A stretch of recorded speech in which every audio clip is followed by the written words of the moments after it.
guys, welcome back to my channel. If you're new, welcome. In today's video, I just want to share with you guys some information and the things that you may need if you want or if you plan to travel to Manila, Philippines. This is as of August 2021. So if you guys are interested, then please keep on watching. So I came from Toronto, Canada, and at the airport, I was asked three things. So the first one was the PAL QR code that they require.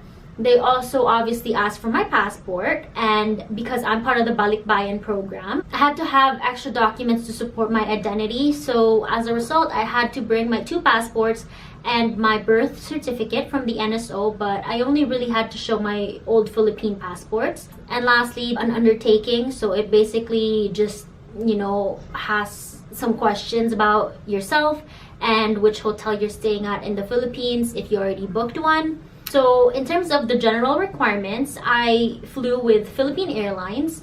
So PAL sent out an email about a week before the departure, and the first part of the email contained some personal questions. So the first one was obviously your name and if you're a non-Filipino, and then the documents, the supporting documents to support your identity, and if you're fit to travel. So I obviously am, I made it here. And then the second part is the reminders part. So the first one was to have this particular QR code, which is the PAL ESIF QR code. This is a two-step thing to obtain this QR code. So first you fill out the form online, and then it will give you a particular code that's unique to you, and you will use that one to get the QR code, which they will scan at the airport. And the second one is the fact that they require you to wear a face shield on top of your face mask for the duration of the entire flight. However, that's kind of just not realistic. Obviously, we still had to eat, we had to take it off, and at some point I really took a breather because it was giving me a headache. So the cabin crew were not really strict in terms of that they would come up to you and tell you to put it back on. It's not like that. I guess it's just kind of extra protection for you as well, and it's kind of optional in that sense. But if you did not have one upon boarding, they will provide you with one. The next reminder section there is that to make sure that you currently belong to the groups of people that are allowed to travel. So obviously, I guess if you're a foreigner and you're not in relation to anyone who's a Filipino citizen, a resident whatsoever, then sadly you're not allowed at the moment. So like I mentioned, I am part of the Balikbayan program. I used to be a Filipino citizen, and because of that, I just showed my supporting documents, which are my passports and my NSO birth certificate. I didn't really have to show my NSO birth certificate. The passports were good enough. And then the fourth one is to download the Trace app. So I guess it's just an app to prevent the spread of the virus, and through that you can also scan QR codes of a person and businesses.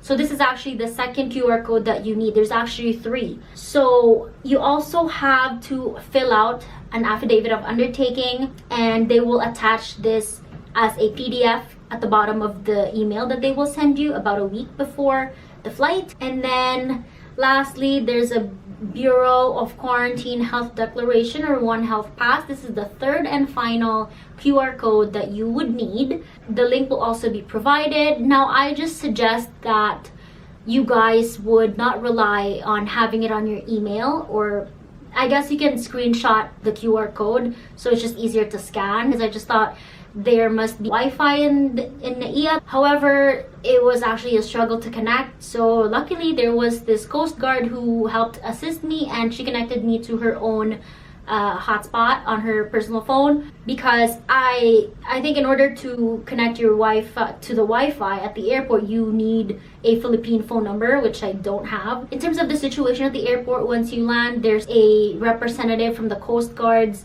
that will speak on the PA of the whole plane and talk about kind of the procedures that's about to happen once you deplane. And so that was that. And then there was another one from PAL who also talked over the PA and kind of emphasized on it and also targeted the non-OFWs. So I don't know much about the difference between if you're an OFW or you're just simply a balikbayan, or if you're a spouse of a Filipino or Filipina.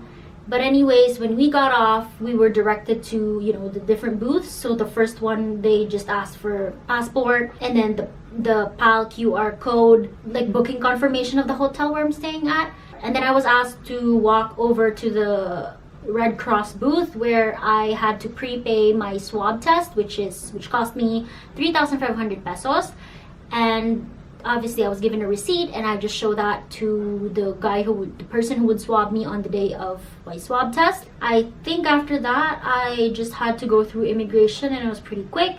And then after immigration, I just had to pick up my luggage, and I didn't ask for help from the porters. So, you know, I saved money that way. I found my own luggage, I grabbed my own luggage, and I was out the door. And just before exiting, that's where the Coast Guards again would ask for the undertaking that you filled out. I actually was sent an older version. So it said there that my swab test would be on the 6th day, which it's actually now on the 7th day. So that the girl just scratched it off, but 7th day instead, made me sign to acknowledge. And I think the Coast Guard at the exit just asked me to put my hotel address again for some reason.